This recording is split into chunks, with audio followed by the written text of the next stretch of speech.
Dan untuk mengulas kasus pemerkosaan dan remaja di Bekasi yang sedang bermain TikTok sudah bergabung bersama kami kriminolog Universitas Budi Luhur Haziza Gusnita. Selamat sore Mbak Haziza. Ya, sore Mas. Dan juga melalui sambungan telepon ada Kabid Humas Polda Metro Jaya, Kombes Pol Yusri Yunus. Selamat sore Pak Yusri. Sore Mas. Baik, saya ingin ke Pak Yusri terlebih dahulu. Pak Yusri, boleh diceritakan kembali pengungkapan kasus ini seperti apa Pak? Terima kasih Mas. Jadi memang tanggal 15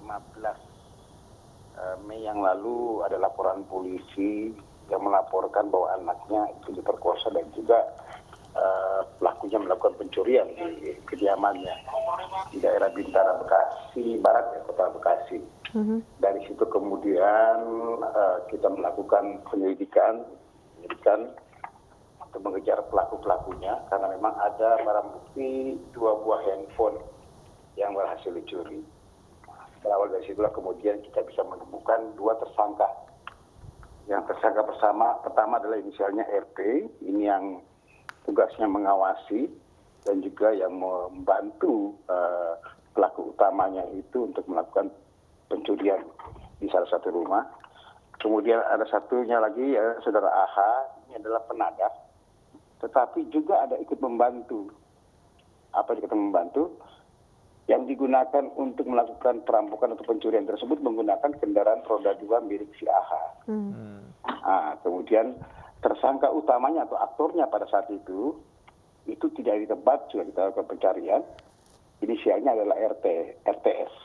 Dialah RTS ini yang melakukan pencurian, yang bekerja sendiri masuk ke dalam rumah dan juga melakukan perkosaan terhadap anak di bawah umur atau korban si pemilik rumah tersebut.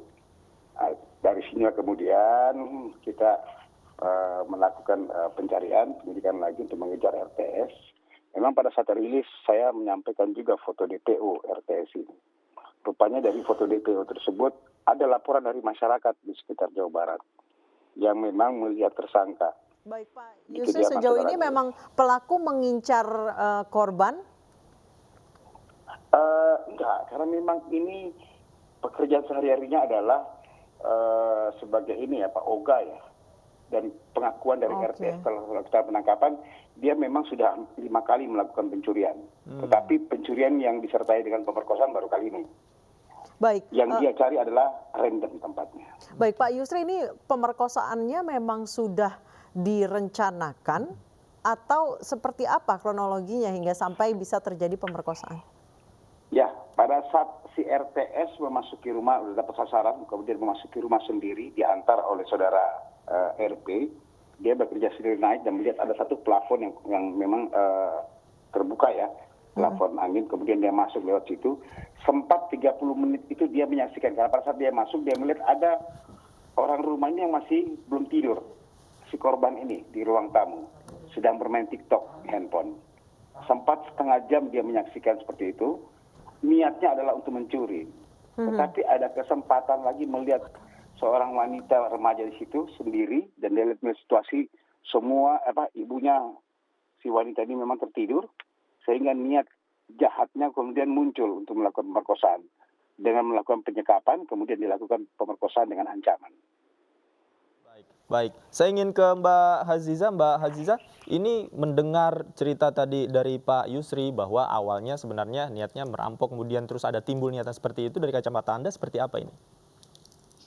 Ya, jadi kalau kita melihat ya dari sisi kriminologi gitu ya, jadi beberapa bicara soal motif atau modus gitu pelaku, ketika awal misalnya pelaku, kalau di dalam kejadian ini kan ada 2 tindak pidana ya di dalamnya, perampokan dan pemerkosaan. Nah kalau kita bisa bicara awal pelaku ini ingin melakukan tindak pidana perampokan, kemudian kita akan melihat dari motif pelaku ketika pada saat situasi terjadi di lokasi kejadian gitu ya, melihat ada tindakan, pertama melihat ada tindakan rasional afektif di dalamnya, atau kita melihat bahwasannya ada tindakan yang spontanitas ketika ingin melakukan satu kejadian misalnya perampokan, kemudian di situasinya pelaku melihat ada menimbulkan suatu emosional secara psikologi ketika melihat ada seorang anak perempuan gitu ya, yang tadinya niat atau upaya pelaku ingin melakukan suatu perampokan, kemudian muncullah tadi tindakan afektif, spontanitas, dan melihat ada situasi emosional di dalam diri pelaku, kemudian dipicu juga kalau misalnya memang pelaku memang dipengaruhi oleh obat-obatan tertentu gitu ya, sehingga muncullah tadi ada tindakan pidana yang lain, yaitu kekerasan seksual terhadap anak gitu ya, karena melihat situasinya pada saat itu tadi gitu, meskipun sebenarnya niat awalnya upaya pelaku ingin melakukan perampokan gitu. Ibu Haziza, tadi Pak Yusri mengatakan bahwa pelaku ini memang bisa dibilang profesinya adalah sebagai pencuri. Dengan watak yang sudah seperti itu, apakah lebih mudah untuk terpengaruh ke hal yang lebih buruk, dalam hal ini adalah pemerkosaan, Bu? Ya. Jadi di beberapa misal pelaku gitu ya juga akan melihat pelaku-pelaku kasus misalnya pencurian ataupun perampokan gitu ya, juga melihat suatu tindakan yang kebiasaan. Jadi ada rutinitas juga yang dilakukan oleh para pelaku. Misalnya setiap hari atau setiap minggu memang mempunyai aktivitas misalnya untuk melakukan pencurian atau perampokan gitu ya, baik itu dari hal kalau kita mau melihat ini ada yang hilang yaitu Telepon smartphone genggam, gitu ya, iya, atau HP, iya. HP gitu ya. Kemudian ini bukan hanya sekedar yang dituju, bukan hanya sekedar HP. Misalnya sebelumnya ada hal lain gitu ya, barang elektronik lain, atau mungkin di luar situasi dia menerobos masuk ke rumah di jalanan atau hal yang lain. Jadi memang melihat situasi dan kesempatan yang ada pada saat peristiwa terjadi.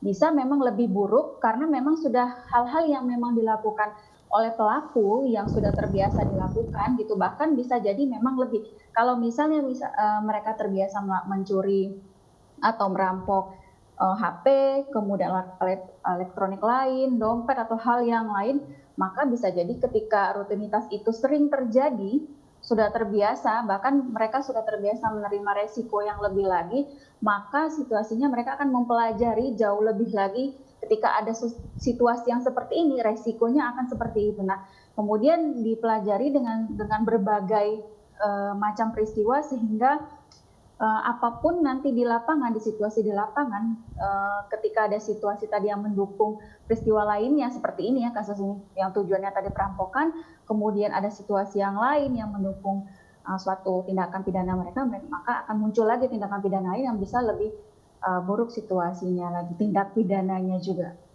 Baik, Pak Yusri, sejauh ini pelaku ini bisa dibilang pencuri yang masih kelas kecil atau sebenarnya punya komplotan sih Pak, atau kelompok?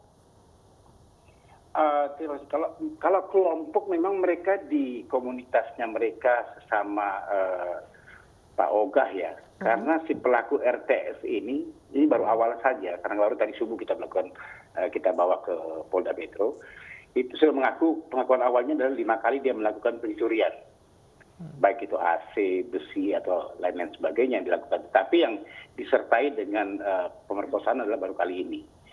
Sementara yang 2 orang ini pernah bersama-sama mereka. Jadi ini yang kali kedua.